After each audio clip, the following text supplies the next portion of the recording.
इस वीडियो में आपको इन 2 प्रश्नों के उत्तर मिलेंगे। पहला प्रश्न, हम अपने मन के गुलाम क्यों बन गए हैं? दूसरा प्रश्न, हम अपने मन को अपना गुलाम कैसे बना सकते हैं? आपके पहले प्रश्न का उत्तर, ये छोटी सी घटना है। एक बार एक राज दरबार में एक कलाकार आता है। इस कलाकार की खासियत ये थी कि जब भी वह अपनी कलाकारी दिखाता था, तो ऐसा कोई भी व्यक्ति नहीं होता था जो हंसे बिना रह जाए। बड़े बड़े राजा महाराजा उसकी कलाकारी देखकर हंसते हंसते लोटपोट हो जाते थे। परंतु इस बार वह एक बहुत ही गंभीर स्वभाव के राजा के दरबार में आया था। इसलिए लोगों को संदेह था कि कहीं इस बार वह असफल ना हो जाए। वह कलाकार अपनी कलाकारी दिखाना शुरू करता है और वही होता है जो हर बार होता आया है। राजा का हंसते हंसते बुरा हाल हो जाता है। वह राजा कलाकार की कला देखकर इतना प्रसन्न होता है कि उसे मुंह मांगा इनाम देने को तैयार हो जाता है। हमें यह बात हमेशा याद रखनी चाहिए कि अधिक खुशी में लिए गए फैसले अक्सर गलत साबित होते हैं। राजा उस कलाकार से कहता है, मांगो, जो भी मांगना चाहते हो, मैं तुम्हारी कलाकारी से बहुत प्रसन्न हूं। वह कलाकार कहता है, क्षमा करें राजन, परंतु जो मैं मांगूंगा शायद आप वह दे न पाए। राजा अपने आसन से खड़ा होता है और कहता है, अब तुम मेरी प्रसन्नता को क्रोध में बदल रहे हो। क्या तुम्हें मेरे द्वारा कही गई बात पर संदेह है? अब राजा अपना अहंकार बीच में ले आता है, और जहां भी अहंकार आ जाता है वहां काम बिगड़ना निश्चित है। वह कलाकार कहता है, नहीं नहीं राजन, मुझे क्षमा करें, मेरा यह मतलब नहीं था।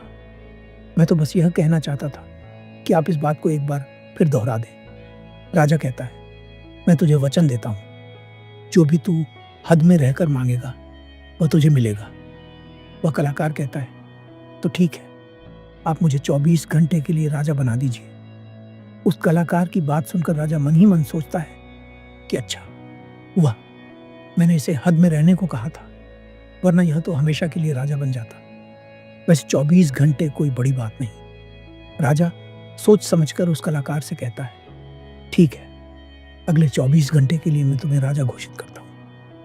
राजा बनने के 1 घंटे के अंदर अंदर वह कलाकार, जो अब राजा बन चुका था, पुराने राजा को फांसी पर चढ़वा देता है, और दूसरे घंटे में वह पुराने राजा के सभी भरोसेमंद लोगों को हटाकर अपने आदमी लगा देता है। आप में से बहुत सारे लोग उस राजा को मूर्ख समझ रहे होंगे, परंतु मैं आपको बताना चाहता हूं कि वह राजा कोई और नहीं बल्कि आप है, और वह कलाकार आपका मन।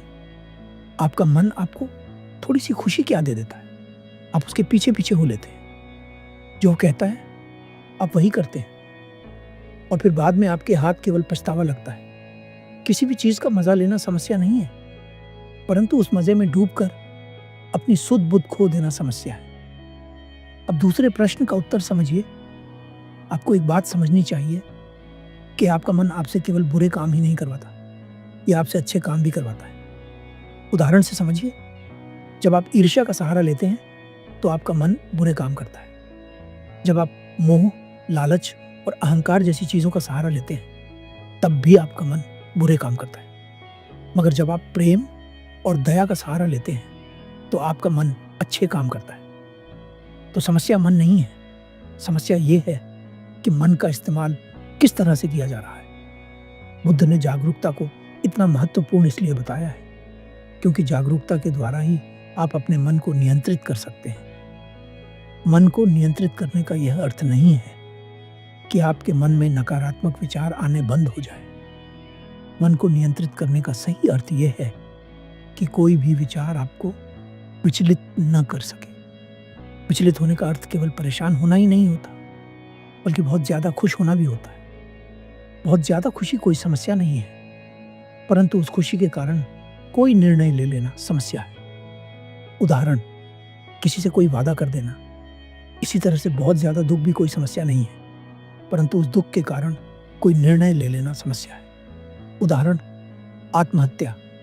अगर आप पूरी जागरूकता के साथ देख पाएं कि दुख और सुख दोनों की अति में कोई निर्णय लेना केवल नुकसानदायक है, तो आप आंख बंद करके सुख के पीछे नहीं भागेंगे। और अगर आप सुख के पीछे नहीं भागेंगे तो दुख आपके पीछे नहीं भागेगा। क्योंकि ज्यादातर लोग जिसे सुख समझते हैं वो दरअसल दुख की परछाई होती है। अब लोग इस बात का यह अर्थ निकालेंगे कि हमें सुख का आनंद नहीं लेना चाहिए, जबकि यह निष्कर्ष गलत है। अगर आप दुख और सुख दोनों की अति में कोई निष्कर्ष नहीं निकालते हैं तो आप वहीं रहते हैं जहां आपको होना चाहिए, मध्य बिंदु पर, जिसकी बात बुद्ध करते हैं। अब आपको मन के बारे में एक खास बात बताता हूं। कब लगता है कि आपको अपने मन को अपने वश में करना चाहिए? मैं बताता हूं, जब आप वह काम कर रहे होते हैं जो करना आपके लिए ठीक नहीं होता, तब आपको लगता है कि मन को वश में करना चाहिए, मगर आप फिर भी वह काम करते चले जाते हैं क्योंकि आपको उस काम को करने में मजा आता है। उदाहरण, चुगली करना। आपको पता है कि चुगली करने से आपको कोई फायदा नहीं है, मगर आप फिर भी करते हैं क्योंकि आपको शुरुआत में मजा आता है। हम अपनी ही नजरों में छोटे बन गए हैं। अब मैं आपको एक सूत्र देता हूं। जिन कामों को करने में शुरुआत में आपको ज्यादा मजा आए, वे काम आपके लिए हानिकारक है। उदाहरण, funny videos, web series, junk food, pornography इत्यादि।